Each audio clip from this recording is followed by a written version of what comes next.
Now, when you go into File here, go to Export, you have an Export As that will actually let you export a GIF, but this is the wrong one to use, because if I go to Format, and I think I told you this last class, if I go to GIF and I want to export this, it's only going to save it as a single image.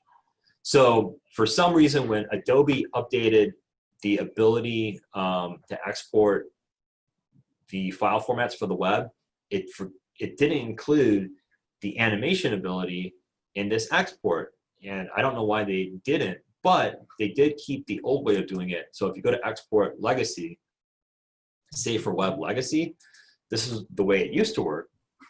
And if you go here now, if you look for GIF up here, I also have a little play bar down below, and it says forever. And if I hit play, I can see that animation. So now when I save this, I'm just going to save it to my desktop. Call it on sale now. Hit save. And now if I want to see this, what I have to do is I have to go into my browser.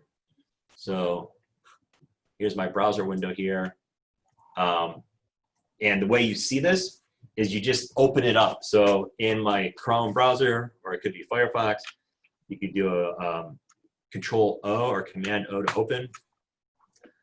Find that GIF, hit open, and there you go. Now the reason why this is black is because the GIF file format will let you have transparency, so that that frame just have to be transparent in the background. But that's the process.